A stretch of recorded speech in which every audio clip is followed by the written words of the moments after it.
नमस्कार, उत्तराखंड समाचार में आपका स्वागत है। मैं देवेंद्र प्रसाद। सबसे पहले मुख्य समाचार।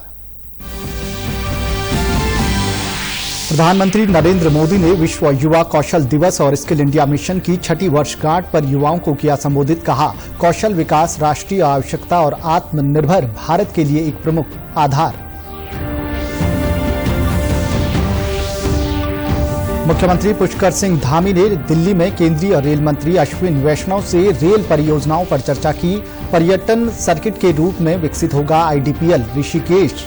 केंद्रीय पर्यटन मंत्री जी किशन रेड्डी से प्रस्ताव को जल्द मंजूरी देने का अनुरोध।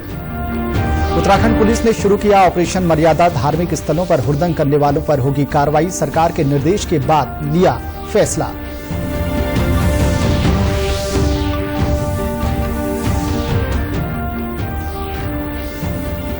और चंपावत जिले में 44 साल से ऊपर के 95% लोगों का टीकाकरण पूरा। 18 साल से ऊपर के 59,989 लोगों को भी लग चुका है टीका। घर घर जाकर लगाई जा रही है वैक्सीन।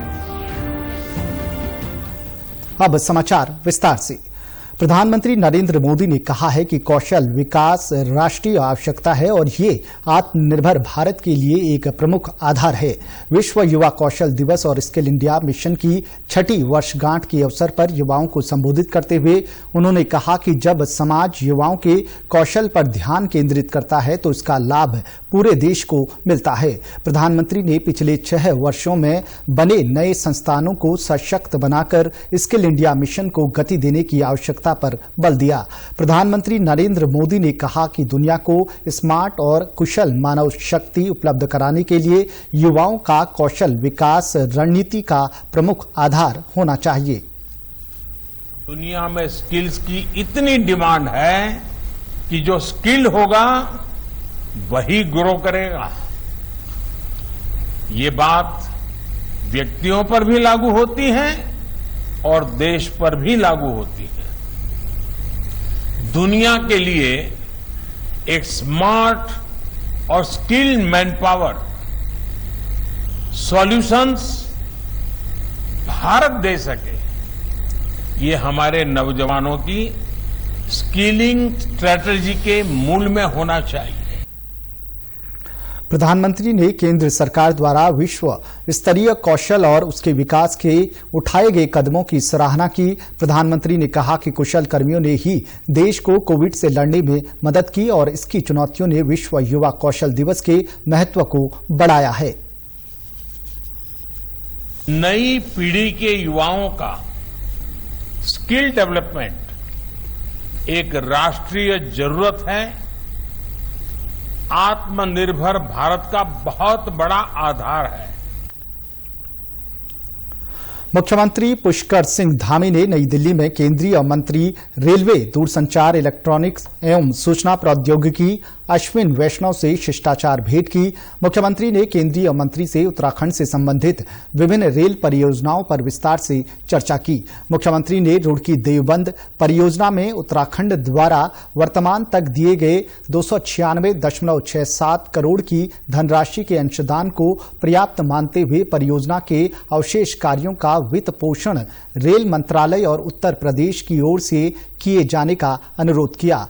मुख्यमंत्री ने टनकपुर बागेश्वर रेलवे लाइन का नैरोगेज के बजाय ब्रॉडगेज लाइन का सर्वे करने की मांग रखी। मुख्यमंत्री ने इसके फाइनल लोकेशन सर्वे की स्वीकृति के साथ ही ऋषिकेश उत्तरकाशी रेल लाइन निर्माण की स्वीकृति का अनुरोध किया और देहरादून रेलवे लाइन का दोहरीकरण के लिए 1024 करोड़ रुपए की डीपीआर के साथ ही डोईवाला से ऋषिकेश हेतु सीधी रेल सुविधा उपलब्ध कराने के लिए रायवाला रेलवे स्टेशन पर डाइवर्जन लाइन के निर्माण को जल्द स्वीकृति देने का भी आग्रह किया। केंद्रीय मंत्री ने अपने अधिकारियों को इन दोनों प्रस्तावों पर आवश्यक कार्यवाही करने के निर्देश दिए।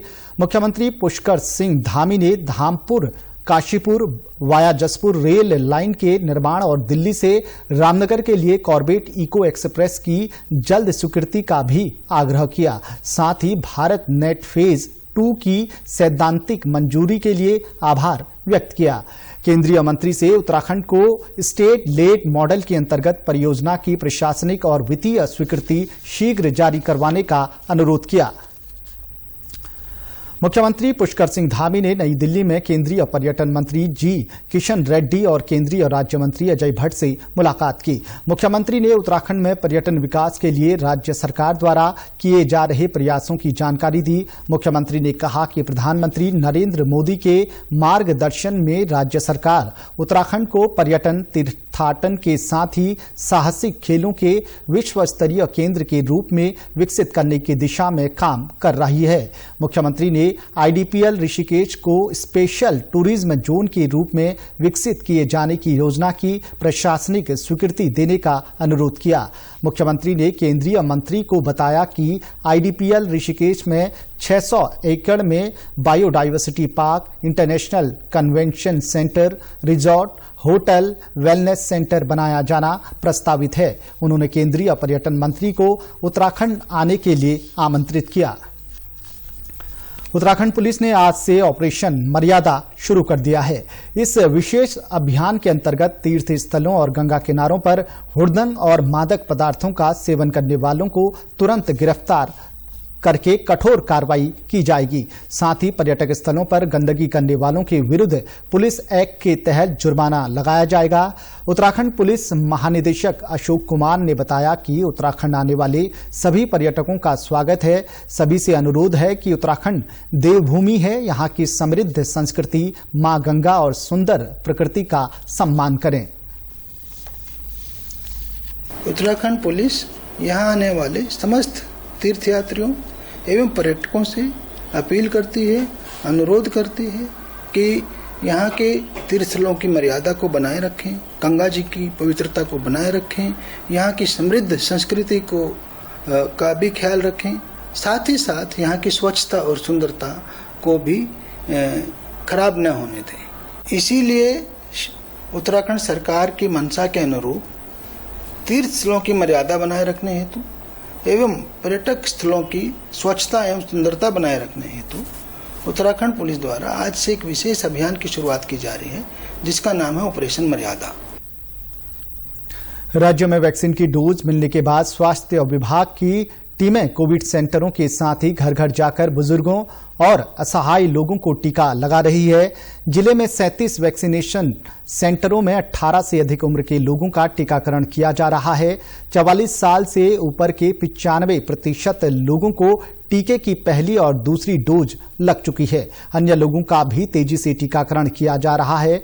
मुख्य चिकित्सा अधिकारी डॉक्टर आरपी खंडूरी ने बताया कि 44 साल से ऊपर के 60,695 लोगों को टीका लग चुका है, जबकि 18 साल से ऊपर के 59,989 लोगों को भी टीका लगाया जा चुका है। उन्होंने बताया कि हेल्थ केयर व फ्रंटलाइन वॉरियर्स का पहले ही 100% वैक्सीनेशन किया जा चुका है। वर्तमान में चंपावत में 37 टीकाकरण केंद्रों में टीकाकरण का कार्यक्रम चल रहा है। हमारे 44 साल से ऊपर के लोगों को हमने इस समय लगभग 60,695 टीकाकरण से प्रशिक्षित किया है। वहीं 18 साल से ऊपर के लोग जो हमारे पास हैं वो लगभग 59,989 लोग हैं जिनको हमने प्रतिरक्षित किया हुआ है। हेल्थ केयर वर्कर और फ्रंटलाइन वर्कर का पूर्व में ही 100% टीकाकरण किया जा चुका है। टीकाकरण केंद्र के टीकाकरण अधिकारी योगेश कन्नौजिया ने बताया कि दूरस्थ और ग्रामीण क्षेत्रों से जो लोग वैक्सीनेशन सेंटरों में नहीं आ पा रहे हैं, उनका घर घर जाकर टीकाकरण किया जा रहा है। सेंटर हैं, वहां पर दूरस्थ गांव में हम लोग टीकाकरण के लिए जा रहे हैं और दूरस्थ गांव में जाने के लिए बहुत से लोग यहां अपने सेंटरों पर टीकाकरण करने नहीं आ पा रहे हैं, जिसके लिए हम लोगों के घर घर जाकर दिव्यांग, असहाय और बुजुर्ग लोगों को घर घर जाकर टीकाकरण कर रहे हैं। साथ ही हम उन गांव वालों को और अपने क्षेत्र के निवासियों को बार बार उनको प्रेरित भी कर रहे हैं कि टीकाकरण लगाइए, इसके बहुत से फायदे होते हैं। आपको कोरोना पैंडेमिक से बचने के लिए इसके बहुत से फायदे हैं और भविष्य में आप इससे स्वस्थ और सुरक्षित हो सकते हैं। टिहरी जिले में प्रधानमंत्री गरीब कल्याण योजना कोरोना काल में गरीबों के लिए मददगार साबित हुई है। केंद्र सरकार द्वारा संचालित इस योजना से गरीबों को बड़ी राहत मिली है। योजना के तहत खाद्य सुरक्षा प्राथमिक परिवार और अंत्योदय परिवारों को मई और जून माह का खाद्यान्न निःशुल्क वितरित किया गया है। अब इस योजना का लाभ नवंबर माह तक गरीबों को मिलेगा। जिला पूर्ति अधिकारी मुकेश कुमार ने बताया कि योजना के तहत खाद्यान्न सामग्री सरकारी सस्ता गल्ला विक्रेताओं को मई और जून माह की वितरित की गई है। इसके तहत 3 किलो गेहूं और 2 किलो चावल प्रति यूनिट के हिसाब से लाभार्थियों को दिया जा रहा है। टिहरी जनपद में 3,55,165 लाभार्थियों को इस योजना का लाभ मिला है। कि जब कोरोना वैश्विक महामारी आई थी तो भारत सरकार के द्वारा मई और जून मंथ के लिए प्रधानमंत्री गरीब कल्याण अन्न योजना में प्रत्येक यूनिट में एनएफएसए कार्ड धारक को 3 किलो गेहूं और 2 किलो चावल मुफ्त दिया जा रहा है। इस योजना को आगे बढ़ाते हुए अभी जून के बाद जुलाई से लेकर नवंबर तक इस योजना को बढ़ा दिया गया है। जहां तक टिहरी गढ़वाल की बात है तो टिहरी गढ़वाल में कुल जो लाभार्थी हैं वो 3,55,165 है जिनको इस योजना का लाभ दिया जा रहा है। टिहरी गोदमू निवासी भास्कर उनियाल ने बताया कि कोरोना महामारी के चलते गरीबों को खाद्यान्न की बड़ी किल्लत हो रही थी, लेकिन प्रधानमंत्री गरीब कल्याण योजना से लोगों को बड़ी राहत मिली है। प्रधानमंत्री जी का हम बहुत बहुत धन्यवाद करते हैं कि प्रधानमंत्री जी ने प्रत्येक परिवार को, जो एपीएल के हमारे परिवार हैं, प्रत्येक एपीएल के परिवार को 10 किलो गेहूं 10 किलो चावल दिया और जो खाद्य सुरक्षा के हैं बीपीएल और अंत्योदय वालों को 44 किलो राशन 2 महीने की और बीपीएल जो परिवार हैं 2 किलो और 2 किलो गेहूं और 3 किलो चावल के हिसाब से यहां पर राशन वितरण की। मैं प्रधानमंत्री जी का बहुत बहुत हार्दिक धन्यवाद करता हूं। नई टिहरी निवासी मगनी देवी ने बताया कि कोरोना काल में इस योजना से प्रवासी और स्थानीय गरीब लोगों को लाभ मिला है। ये कोरोना काल में जो लोगों को गरीब लोगों को राशन मिल रही है, इससे गरीब लोगों को बहुत राहत मिली। उन लोगों को चूल्हा जला, इससे हमें बहुत प्रधानमंत्री जी का बहुत बहुत आभार करना।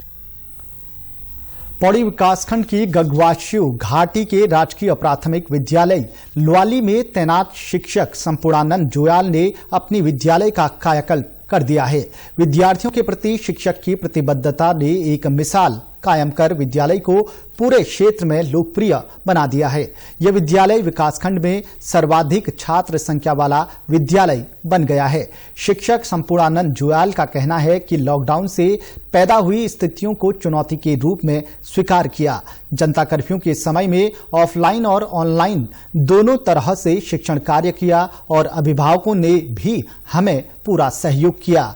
उसी का नतीजा है कि विद्यालय लोगों की पहली पसंद बन रहा है।